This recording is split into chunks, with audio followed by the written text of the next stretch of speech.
ಇತಿಹಾಸ ಅಂದ್ರೆ ಕೇವಲ ಗತಿಸಿ ಹೋದ ಕಾಲದ ಬಗ್ಗೆ ತಿಳಿದುಕೊಳ್ಳೋದಷ್ಟೇ ಅಲ್ಲ, ಅಷ್ಟೇ ಅಲ್ಲ. ಪ್ರಸ್ತುತ ನಮ್ಮ ವರ್ತಮಾನ ಕಾಲವನ್ನ ವರ್ತಮಾನ ಕಾಲವನ್ನ ಅರಿತುಕೊಳ್ಳೋದಕ್ಕೆ. ಆದ್ರೆ ಈಗ ಅದೇ ಇತಿಹಾಸವನ್ನ ಈಗ ಈ ಟೀಕೆ ಮತ್ತು ಪ್ರಶಂಸೆ ಅನ್ನಲ್ಲ ಸರ್, ಅದರಲ್ಲಿ ಅತಿ ಹೆಚ್ಚು ಸಂಸತ್ನಲ್ಲಿ ಟೀಕೆಗಳು ಮತ್ತು ಪ್ರಶಂಸೆಗಳಾಗ್ತಾ ಇರೋದು ಈ ಜವಾಹರ್ಲಾಲ್ ನೆಹರು ಅವರ ಬಗ್ಗೆ ಮತ್ತು ಈ ವೀರ ಸಾವರ್ಕರ್ ಬಗ್ಗೆ ಜಾಸ್ತಿ ಆಗ್ತಾ ಇದೆ. ಇಲ್ಲಿ ಏನಾಗ್ತಾ ಇದೆ ಅಂತಂದ್ರೆ, ಎಕ್ಸಾಂಪಲ್ ನಾನೊಂದು ಮಾತು ಹೇಳೋಕೆ ಇಷ್ಟಪಡ್ತೀನಿ. ಇಲ್ಲಿ ಇವಾಗ ಒಂದು ಇಲ್ಲೊಂದು ಊರಿದೆ, ಆ ಕಡೆ ಕಾಡಿನ ಕಾಡು ಹಚ್ಕೊಂಡು ಊರಿದೆ. ಇಲ್ಲಿ ಈ ಊರಿಂದ ಅವ್ರಿಗೆ ಹೋದಕ್ಕೆ ರೋಡ್ ಇಲ್ಲ. ಒಬ್ಬ ಬಂದು ಏನು ಮಾಡ್ತಾನೆ, ಒಬ್ಬ ಮನುಷ್ಯ ಬಂದು ಗಿಡಗಳನ್ನು ಕಡಿದು ಸಣ್ಣ ಕಾಲು ಹಾದಿ ಮಾಡ್ತಾನೆ. ಇನ್ನೊಬ್ಬ ಬಂದದ್ದು ಏನು ಮಾಡ್ತಾನೆ, ರೋಡ್ ಹಾದಿ ಆಗಲ್ ಮಾಡ್ತಾನೆ. ಮತ್ತೊಬ್ಬ ಬಂದದಕ್ಕೆ ಮಣ್ಣು ಹಾಕಿ ಲೆವೆಲ್ ಮಾಡ್ತಾನೆ. ಮತ್ತೊಬ್ಬ ಬಂದದಕ್ಕೆ ಜಲ್ಲಿ ಹಾಕ್ತಾನೆ. ಮತ್ತೊಬ್ಬ ಬಂದು ಡಾಂಬರ್ ಹಾಕ್ತಾನೆ. ಮತ್ತೊಬ್ಬ ಬಂದದಕ್ಕೆ ಕಾಂಕ್ರೀಟ್ ಹಾಕ್ತಾನೆ. ಓಕೆ, ಹಾಗಾದರೆ ಹಾದಿ ಮಾಡಿದವರು ಯಾರು? ಎಲ್ಲರೂ ಅದು ಕೊಡುಗೆ ಕೊಟ್ಟರಲ್ಲ ಇಲ್ಲಿ. ಎಸ್, ನಮ್ಮ ದೇಶದಲ್ಲಿ ಜವಾಹರ್ಲಾಲ್ ನೆಹರು ಅವರಿಂದ ಹಿಡಿದು ಇಂದಿರಾ ಗಾಂಧಿ ಆಗಿರ್ಬೋದು, ಲಾಲ್ ಬಹದ್ದೂರ್ ಶಾಸ್ತ್ರಿ, ಮೊರಾರ್ಜಿ ದೇಸಾಯಿ, PV ನರಸಿಂಹರಾವ್, ಮನಮೋಹನ್ ಸಿಂಗ್, ಅಟಲ್ ಬಿಹಾರಿ ವಾಜಪೇಯಿ, ನರೇಂದ್ರ ಮೋದಿ ಎಲ್ಲರೂ ಒಂದಲ್ಲ ಒಂದು ರೀತಿಯ ಕೊಡುಗೆಯನ್ನು ಕೊಟ್ಟಿದ್ದಾರೆ. ಓಕೆನಾ, ಇದು ಆಫ್ಟರ್ ಇಂಡಿಪೆಂಡೆನ್ಸ್ ಆಯಿತು. ಆದರೆ ಈ ಆಫ್ಟರ್ ಇಂಡಿಪೆಂಡೆನ್ಸ್ ಚರ್ಚೆ ಮಾಡಿದರೆ ರಾಜಕೀಯ ಚರ್ಚೆ ಒಪ್ಕೊಳ್ಳೋಣ. ಆಫ್ಟರ್ ಇಂಡಿಪೆಂಡೆನ್ಸ್ ಇಟ್ಕೊಂಡು ನಾವೀಗ ಬಿಫೋರ್ ಇಂಡಿಪೆಂಡೆನ್ಸ್ ಸ್ವತಂತ್ರಕ್ಕಾಗಿ ಹೋರಾಡಿದವರನ್ನು ಪಕ್ಷದ ಆಧಾರದಲ್ಲಿ ಅವಮಾನಿಸುವ ಕೆಲಸವನ್ನು ಮಾಡ್ತಾ ಇದ್ದೀವಿ. ಹೌದಾ? ಈಗ ಎಕ್ಸಾಂಪಲ್, ಜವಾಹರ್ಲಾಲ್ ನೆಹರು ಅವರನ್ನು ಈ ಪಕ್ಷದವ್ರು ಬೈಯೋದು, VD ಸಾವರ್ಕರ್ನ ಅವ್ರು ಬೈಯೋದು. ಈಗ ಅಲ್ಲಪ್ಪ, ನಮ್ಮ ಕ್ವಶನ್ ಏನಂತಂದರೆ, ಆಯಿತು ನೆಹರು ಹೋರಾಡಿದ್ರೆ, VD ಸಾವರ್ಕರ್ ಹೋರಾಡಿದ್ರು, ನೀವು ಅವ್ರನ್ನ ಬೈತಿರಲ್ಲ, ನಿಮ್ಮ ಕೊಡುಗೆ ಏನು ದೇಶಕ್ಕೆ ಬೇಕಲ್ಲ? ನಾನೀಗ ನಿಮ್ಮ ಬಗ್ಗೆ ನೀವು ನನ್ನ ಬಗ್ಗೆ ಮಾತಾಡ್ಬೇಕು, ನಾನು ಏನಾದರೂ ಮಾಡಿರ್ಬೇಕು. ಹೌದಾ? ನಮ್ಮ ಕೊಡುಗೆ ಏನೂ ಇರಲಾರ್ದೆ ವಿನಾಕಾರಣವಾಗಿ ಸ್ವತಂತ್ರ ಹೋರಾಟಗಾರನ ಅವಮಾನಿಸ್ತಕ್ಕಂಥ ಕೆಲಸ. ಆ ಕಾರಣಕ್ಕಾಗಿ ನಾನೇನು ಹೇಳೋದು ಅಂತಂದರೆ, ಮೊದಲು ತಿಳ್ಕೊಳ್ಬೇಕು, ನಮ್ಮದು ಏನಾದರೂ ಅದಕ್ಕೆ ಕೊಡುಗೆ ಇರಬೇಕು. ಮತ್ತು ಇನ್ನೊಂದು, ನಮ್ಮ ದೇಶದ ಸಂಸ್ಕೃತಿ ಎಂಥದ್ದು ಅಂತಂದರೆ, ಒಬ್ಬ ವ್ಯಕ್ತಿ ಸತ್ತ ಅಂದರೆ ಅವ್ನು ಎಷ್ಟೇ ಕೆಟ್ಟವನಾಗಿದ್ರು ಅವನ ಬಗ್ಗೆ ಕೆಟ್ಟದ್ದು ಮಾತಾಡಲ್ಲ ನಮ್ಮ ದೇಶ. ಸತ್ತ ನೋಡ್ರಿ, ಯಾರೋ ಸತ್ತಂದರೆ ಕೆಟ್ಟವನಾಗಿದ್ರು ಕೂಡ ನೀವು ಇನ್ನೊಂದು ತಿಳ್ಕೊಡ್ರಿ, ಎಲ್ಲಾದರೂ ಒಳ್ಳೆ ಕೆಲಸಕ್ಕೆ ಹೊಂಟಾಗ ಒಂದು ಶವ ತೊಗೊಂಡು ಹೊಟ್ಟಿದ್ರಂದರೆ ಅದರಷ್ಟು ಶುಭವಾದದ್ದು ಯಾವುದೂ ಇಲ್ಲ ಅಂತೆ. ಶುಭ ಸೂಚಕ ಅಂತ ಅದು. ಅಂದರೆ ನಾವೇನು ಮಾಡ್ತಾ ಇದ್ದೀವಿ, ಇರೋದನ್ನು ಬಿಟ್ಟು ಹಿಂದಿನ ತೊಗೊಂಡೋಗಿ ಅವ್ರೇನು ಮಾಡಿದ್ರು, ಇವ್ರೇನು ಮಾಡಿದ್ರು ಅದನ್ನೇ ಮಾಡ್ತಾ ಹೊರತು ನಾವು ಏನು ಮಾಡ್ಬೇಕು ಅನ್ನೋದನ್ನು ಮಾಡ್ತಾ ಇಲ್ಲ. ಓಕೆ, ಇವರಿಬ್ಬರು ಜನ ವ್ಯಕ್ತಿಗಳು ಬಂದಾಗ ಏನೋ ಪರ್ಟಿಕ್ಯುಲರ್ ಹೋಗೋದು ಬೇಡ, ನೆಹರು ಅಥವಾ VD ಸಾವರ್ಕರ್ ಅಂತ ಹೋಗೋದು ಬೇಡ. ಈ ಆಲ್ಮೋಸ್ಟ್ ಭಾಳ ಜನರಿಗೆ ಮಹಾತ್ಮ ಗಾಂಧೀಜಿಯವ್ರ ಬಗ್ಗೆ ಆಗ್ತದೆ, ಇನ್ನು ಕೆಲವು ಜನ ಭಗತ್ ಸಿಂಗ್ ಅವ್ರ ಬಗ್ಗೆ, ಇನ್ನು ಕೆಲವು ಜನ ಸುಭಾಷ್ ಚಂದ್ರ ಬೋಸರು. ಆದರೆ ಎಲ್ಲರೂ ಕೆಲವು ಜನರು ಸಣ್ಣ ಕೊಡುಗೆ ಇದೆ, ಕೆಲವು ಜನ ದೊಡ್ಡ ಕೊಡುಗೆ ಇದೆ. ಅವತ್ತಿನ ಕಾಲದಾಗ ಅದೆಲ್ಲರದ್ದು ದೊಡ್ಡ ಕೊಡುಗೆನೆ. ಎಸ್, ದೊಡ್ಡ ಕೊಡುಗೆ. ಭಾರತದ ಸಂಸತ್ನಲ್ಲಿ ಬಂದ್ರೆ ಆಯ್ತು ಸರ್. ನಮ್ಮ ಕರ್ನಾಟಕದ ವಿಧಾನಸಭೆಯಲ್ಲಿ ಚರ್ಚೆ ಆದರೆ ಅತಿ ಹೆಚ್ಚು ಟಿಪ್ಪು ಸುಲ್ತಾನ್ ಬಗ್ಗೆ ಚರ್ಚೆ ಆಗ್ತದೆ. ನಾನು ಸಿಂಪಲ್ ಆಗಿ ಹೇಳ್ಬಿಡ್ತೀನಿ. ಸಿಂಪಲ್ ಆಗಿ, ಟಿಪ್ಪು ಸುಲ್ತಾನ್ ಅಂತ ಬಂದಾಗ ಅಭಿವೃದ್ಧಿಯ ವಿಷಯಕ್ಕೆ ಬಂದಾಗ ಅಭಿವೃದ್ಧಿ ಆಗ್ತದೆ ಯಾರ ಕಾಲದಲ್ಲಿ? ಟಿಪ್ಪುನ ಕಾಲದಲ್ಲಿ.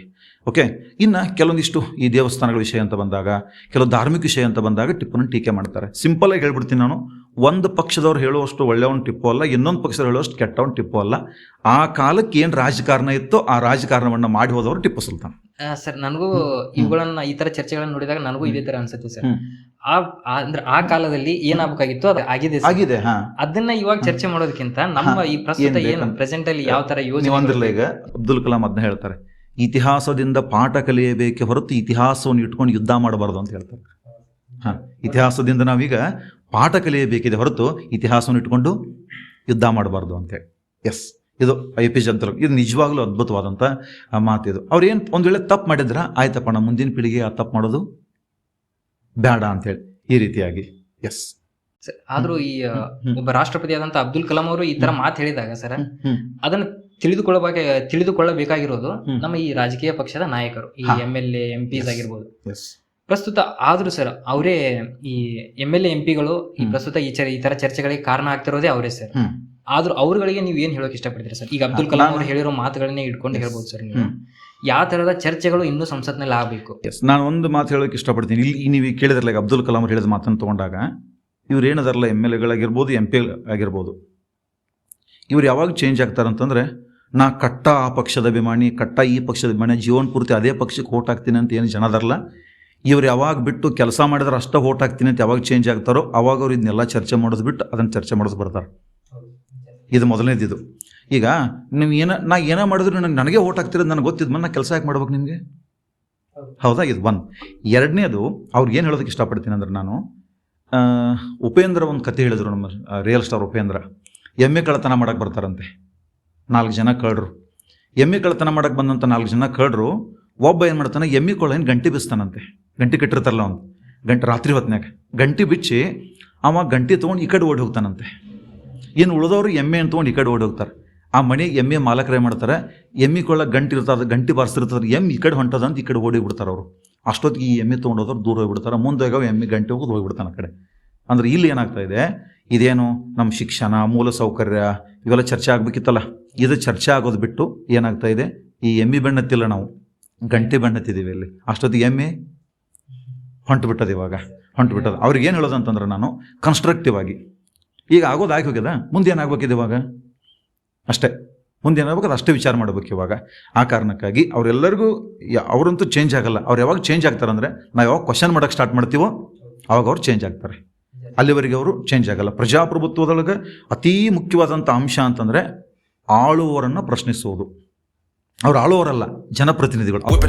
ಹಿಸ್ಟ್ರಿ ತಿಳಿಸುವ ಒಂದು ಮಾಧ್ಯಮ ಅಂತಂದ್ರೆ ಅದು ಸಿನಿಮಾ ಅಂತ ನಾನು ಅನ್ಕೊಳ್ತೀನಿ. ಇತ್ತೀಚೆಗೆ ಸಿನಿಮಾಗಳನ್ನು ನಾವು ಡಾಕ್ಟರ್ ರಾಜ್ಕುಮಾರ್ ಅವರ ಮಯೂರದಿಂದ ಹಿಡಿದು ಅವರ ಕೃಷ್ಣದೇವರಾಯ, ಬಬ್ರು ವಾಹನದಿಂದ ಹಿಡಿದು ಈಗಿನ ಕುರುಕ್ಷೇತ್ರ, ಸಂಗೊಳ್ಳಿ ರಾಯಣ್ಣ, ಇತ್ತೀಚೆಗೆ ರಿಲೀಸ್ ಆದಂತಹ ಚಾವಾ ಮೂವಿ, ಹಿಂದಿಯಲ್ಲಿರುವಂತಹ ಪದ್ಮಾವತ್ಗಳು ಕೆಲವೊಂದಿಷ್ಟು ಕಾಂಟ್ರವರ್ಸಿಗಳಾದವು ಸರ್. ನಾನು ಆ ಮೂವಿ ನೋಡಿ ಬಂದಂತಹ ವಿಮರ್ಶಕರು ಹಾಗೂ ಇತಿಹಾಸಕಾರರು ಏನ್ ಹೇಳ್ತಾರೆ ಅಂತ ಸರ್, ಕೆಲವೊಂದಿಷ್ಟು ಫ್ಯಾಕ್ಟ್ಸ್ ಅಷ್ಟೇ ಅದರಲ್ಲಿ ನಿಜಾಂಶ ಇದ್ದು, ಇನ್ನುಳಿದು ಎಲ್ಲ ಒಂಥರ ಮಸಾಲ ಅಂತ ಅನ್ನೋ ಲೆವೆಲ್ಗೆ ಇದ್ದು ಸರ್. ಹಾಗೂ ಈ ಇತ್ತೀಚಿನ ವಾಟ್ಸಪ್ ಯೂನಿವರ್ಸಿಟಿಗಳು ಸರ್ ಅತಿ ಹೆಚ್ಚು ಮಿಸ್ಇನ್ಫಾರ್ಮೇಶನ್ಗಳನ್ನ ಜಾಸ್ತಿ ಹರಡ್ತಾ ಇದ್ದಾವೆ ಸರ್. ಅದು ಒಬ್ಬ ರಾಜಕೀಯ ಅಜೆಂಡಾಗಳನ್ನ, ರಾಜಕೀಯ ಪಕ್ಷಗಳೇ ಇರ್ಬೋದು, ಇಲ್ಲ ಯಾವುದೋ ಒಂದು ಧಾರ್ಮಿಕ ಸಂಘ ಸಂಸ್ಥೆಗಳೇ ಇರ್ಬೋದು, ಈ ತರಹದ ಮಿಸ್ಇನ್ಫಾರ್ಮೇಶನ್ಗಳನ್ನ ಹರಡ್ತಾ ಇರೋದ್ರಿಂದ, ಅಥವಾ ಈ ಸಿನಿಮಾ ಆಗಿರ್ಬೋದು, ಇದು ವಾಟ್ಸಪ್ ಯೂನಿವರ್ಸಿಟಿ ಅಂತ ಸಮೂಹ ಮಾಧ್ಯಮಗಳಿರ್ಬೋದು, ಇದು ಸಾಮಾಜಿಕ ಮಾಧ್ಯಮಗಳಾಗಿರ್ಬೋದು, ಇವುಗಳಲ್ಲಿ ಏನಾದರೂ ಇತಿಹಾಸದ ತಪ್ಪು ಮಾಹಿತಿಗಳು ಏನಾದರೂ ಹೋಗ್ತಾ ಇದ್ರೆ ಒಬ್ಬ ಇತಿಹಾಸದ ಶಿಕ್ಷಕರಾಗಿ ನೀವು ಈ ಸಿನಿಮಾಗಳನ್ನ ಯಾವ ರೀತಿ ನೋಡ್ತೀರಾ ಸರ್? ಎಸ್, ಈಗ ಎಕ್ಸಾಂಪಲ್, ಈಗ ಫಸ್ಟ್ ನೀವು ಪ್ರಶ್ನೆ ಹೇಳಿದ್ರಿ, ಸಿನಿಮಾ ಬಗ್ಗೆ ಮಾತಾಡಿದ್ರಿ. ಇವಾಗ ಎಕ್ಸಾಂಪಲ್ ನಾವು ಸಂಗೊಳ್ಳಿ ರಾಯಣ್ಣ ಸಿನಿಮಾವನ್ನು ನೋಡ್ತೀವಿ. ಈ ಸಂಗೊಳ್ಳಿ ರಾಯಣ್ಣ ಸಿನಿಮಾದಲ್ಲಿ ಏನು ಮಾಡ್ತಾರೆ, ಆಲ್ಮೋಸ್ಟ್ ಸ್ಟೋರಿ ಬರ್ತದೆ. ಬರ್ತಿರ್ಬೇಕಾದ್ರೆ ನಡು ಒಂದು ಕಡೆಗೆ ಏನು ಮಾಡ್ತಾರೆ ಅಂತಂದರೆ, ಬಿಷ್ಟಮ್ಮ ದೇವಿ ಅಂತಕ್ಕಂಥ ಒಂದು ದೇವತೆ ಸಂಗೊಳ್ಳಿ ರಾಯಣ್ಣಿಗೆ ಖಡ್ಗವನ್ನು ಕೊಡ್ತಾಳೆ ಅಂತ ಒಂದು ಸೀನನ್ನು ಮಾಡ್ತಾರೆ ಅಲ್ಲಿಗ. ಓಕೆನಾ? ನಾವೀಗ 21ನೇ ಶತಮಾನದಲ್ಲಿದ್ದೀವಿ. ಯಾಕಂದ್ರೆ ನಾವು ಪವಾಡ ವಿಜ್ಞಾನದ ಯುಗದಲ್ಲಿದೆ. ನಾವೀಗ ಒಂದು ಪವಾಡ ನಡೆದರೂ ಕೂಡ ಅದಕ್ಕೊಂದು ವಿಜ್ಞಾನದ ಹಿನ್ನೆಲೆ ಇರ್ತದೆ. ಅಂದರೆ ಇಲ್ಲಿ ಏನು ಮಾಡ್ತಾ ಇದ್ದಾರೆ, ಈ ರೀತಿ ಸೀನ್ ಬಂದಾಗ ಸಾಮಾನ್ಯವಾಗಿ ಜನ ಇದನ್ನು ವಿವಾದಾತ್ಮಕ ತಗೊಳ್ಳೋದಿಲ್ಲ. ಓಕೆ, ಇದು ಇರ್ಬೋದಪ್ಪ ಅಂತ ಅನ್ಕೊಂಡ್ಬಿಡ್ತಾರೆ. ಸಿನಿಮಾಗಳಲ್ಲಿ ಕೆಲವೊಂದು ಇರ್ಬೋದು ಅಂತ ಸಿನಿಮ್ಯಾಟಿಕ್ ಆಗಿ ಮಾಡಬೇಕು, ಜನ ನೋಡಬೇಕು, ಥಿಯೇಟ್ರಿಗೆ ಬರ್ಬೇಕಂದ್ರೆ ಮಾಡಬೇಕು. ಆದರೆ ಇನ್ನು ಕೆಲವು ಸಿನಿಮಾಗಳನ್ನ ಏನು ಮಾಡ್ತಾ ಇದ್ದಾರೆ ಅಂತಂದರೆ, ಒಂದು ಅಜೆಂಡಾ, ಒಂದು ಪೊಲಿಟಿಕಲ್ ಅಜೆಂಡಾ ಆಗಿರ್ಬೋದು. ಯಾಕಂದ್ರೆ ನಮ್ಮಲ್ಲಿ ಏನಾಗ್ತದೆ, ಎಡಪಂಥ ಮತ್ತು ಬಲಪಂಥ ಅಂತ ಪ್ರತಿಯೊಂದರಲ್ಲೂ ಕೂಡ, ಈಗ ನಾನು ಮಾತಾಡಿದ ತಕ್ಷಣ ಕೂಡ ಇದಕ್ಕೂ ಕೂಡ ಕೆಲವೊಂದಿಷ್ಟು ಜನ ಅದನ್ನ ತರ್ಬೋದಲ್ಲ, ಎಡಪಂಥ ಬಲಪಂಥ ಅಂತೇಳಿ. ಆದರೆ ಎಡಪಂಥ ಬಲಪಂಥ ಅಂತ ತರೋರಿಗೆ ನಿಜವಾಗ ಎಡಪಂಥ ಬಲಪಂಥ ಅಂದ್ರೆ ಏನಂತ ಗೊತ್ತಿಲ್ಲ. ಯಾರಿಗೂ ಗೊತ್ತಿಲ್ಲ, ಯಾವಾಗ ಹುಟ್ಕೊಂಡಂದು ಗೊತ್ತಿಲ್ಲ. ಅದು ಆಲ್ಮೋಸ್ಟ್ 17ನೇ ಶತಮಾನದಾಗ ಫ್ರಾನ್ಸ್ನಾಗ ಹುಟ್ಕೊಳ್ತದೆ, 16ನೇ ಲೂಯಿ ಕಾಲದಾಗ ಹುಟ್ಕೊಳ್ತದೆ ಅದು. ಓಕೆ, ಇಲ್ಲಿ ಏನಾಗ್ತಾ ಇದೆ ಸಿನಿಮಾದಲ್ಲಿ ಅಂತಂದರೆ, ಆಲ್ಮೋಸ್ಟ್ ಬಹಳ ಜನ ಇತಿಹಾಸದ ಬಗ್ಗೆ ಮಾತಾಡೋರು ಇತಿಹಾಸವನ್ನು ಮಾತಾಡ್ತಾ ಇಲ್ಲ, ಸಿನಿಮಾಗಳನ್ನು ನೋಡಿ, ವಾಟ್ಸಪ್ಗಳನ್ನು, ಯೂಟ್ಯೂಬ್ಗಳನ್ನು ನೋಡಿ ಇತಿಹಾಸ ಗೊತ್ತಿಲ್ಲದವ್ರು ಇತಿಹಾಸವನ್ನು ಮಾತಾಡ್ತಾ ಇದ್ದಾರೆ. ಆ ಕಾರಣಕ್ಕಾಗಿ ಭಾಳಷ್ಟು ಟೈಮ್ನಾಗ ಏನಾಗ್ತಾ ಇದೆ, ಈ ಇವತ್ತಿನ ಯುವ ಜನತೆಗಾಗಿರ್ಬೋದು ಮತ್ತು ಸಮಾಜಕ್ಕೆ ಏನಾಗ್ತಾ ಇದೆ, ಕೆಲವೊಂದಿಷ್ಟು ಮಿಸ್ಇನ್ಫಾರ್ಮೇಷನ್ ಹೋಗ್ತಾ ಇದೆ. ಎಕ್ಸಾಂಪಲ್, ನಾ ಈಗ ಯಾವುದೇ ಸಿನಿಮಾವನ್ನು ತೊಗೊಂಡು ಹೇಳಲ್ಲ. ಎಕ್ಸಾಂಪಲ್, ಪದ್ಮಾವತ ಅಂತ ಮೂವಿ ಬಂದಿತ್ತು, ಅದು ಮೊದಲು ಪದ್ಮಾವತಿ ಅಂತ ಮಾಡಿದರು.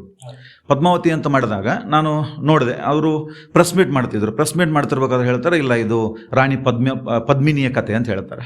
ಸಿನಿಮಾ ರಿಲೀಸ್ ಆದ ನಂತರ ಅದರಲ್ಲಿ ಆ ಪದ್ಮಿನಿಗೆ ಅವಮಾನ ಮಾಡಲಾಗಿದೆ ಅಂತೇಳಿ ಬಹಳಷ್ಟು ಕಡೆ ಪ್ರತಿಭಟನೆ ಆಗ್ತದೆ. ಪ್ರತಿಭಟನೆ ಆದ ನಂತರ ಅವ್ರು ಹೇಳ್ತಾರೆ, ಇಲ್ಲ ನಾವು ಇದು ರಿಯಲ್ ಸ್ಟೋರಿ ಇಟ್ಕೊಂಡು ಮಾಡಿಲ್ಲ, ಅದರಿಂದ ಇನ್ಸ್ಪೈರ್ ಆಗಿ ನಾವೊಂದು ಕಾಲ್ಪನಿಕ ಕಥೆಯನ್ನು ಮಾಡಿದ್ವಿ ಅಂತ ಹೇಳ್ತಾರೆ. ಅಂದರೆ ತಮಗೆ ಅನುಕೂಲಕ್ಕೆ ತಕ್ಕಂತೆ ಇವುಗಳನ್ನು ಬಳಸ್ಕೊಳ್ತಾ ಇದ್ದಾರೆ. ಇದು ನಿಲ್ಲಬೇಕು, ಮೊದಲನೇದು ಇದು. ಓಕೆ, ಇದು ನಿಲ್ಲಬೇಕು ಅಂತಂದರೆ ಜನ ಅದನ್ನು ಪ್ರಶ್ನಿಸೋದನ್ನು ಸ್ಟಾರ್ಟ್ ಮಾಡಬೇಕು.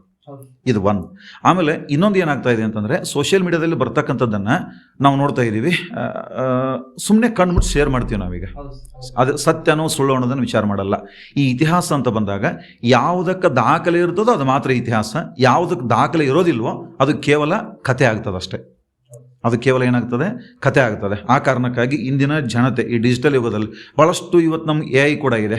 ಬರೀ ಒಂದು ಕ್ವಶನ್ ಹಾಕಿದರೆ, ಒಂದು ಕ್ವಶನ್ ಕೇಳಿದ್ರೆ ಅದಕ್ಕೆ ಎಲ್ಲ ಇನ್ಫಾರ್ಮೇಷನ್ ವಿತ್ ಡಾಟಾ ಸಹಿತ ಕೊಡ್ತದೆ. ಆ ಕಾರಣಕ್ಕಾಗಿ ಈ ಸಿನಿಮಾಗಳು ಎಲ್ಲ ಅಂತ ಹೇಳೋಕೆ ಹೋಗಲ್ಲ ನಾನು, ಕೆಲವೊಂದಿಷ್ಟು ಪೊಲಿಟಿಕಲ್ ಪ್ರೊಪಗಂಡ, ಇನ್ನು ಕೆಲವೊಂದಿಷ್ಟು ಏನು ಮಾಡ್ತಾ ಇದ್ದಾರೆ ಅಂತಂದರೆ, ಸಿನಿಮ್ಯಾಟಿಕ್ ಆಗಿ ಅದನ್ನು ಚೇಂಜ್ ಮಾಡಿಕೊಂಡು, ಸಿನಿಮಾಕ್ಕೆ ಏನು ಚೇಂಜ್ ಮಾಡಿಕೊಂಡು ಸಿನಿಮಾ ಥಿಯೇಟ್ರಿಗೆ ಬರೋದಕ್ಕೆ ಮಾಡ್ತಾರೆ. ಸಿನಿಮಾ ಥಿಯೇಟ್ರಿಗೆ ಬರೋದಕ್ಕೆ ಮಾಡಿದ್ರೆ ನಾನು ತಪ್ಪಂತ ಅನ್ಕೊಳ್ಳಲ್ಲ, ಆದರೆ ಅದನ್ನು ಜನರ ಮೇಲೆ ನೆಗೆಟಿವ್ ಆಗಿ ಬಿಂಬಿಸಿ ಅಥವಾ ಅದು ಸಮಾಜವನ್ನು ಒಡಿತಕ್ಕಂಥದ್ದು ಮಾಡಿದ್ರು ಅಂತಂದರೆ ಅದು ತಪ್ಪು, ಮುಂದಿನ ಪೀಳಿಗೆಗೆ ಅದು ಮಾರಕ ಅಂತ ಹೇಳೋದನ್ನ ಇಷ್ಟಪಡ್ತೀನಿ.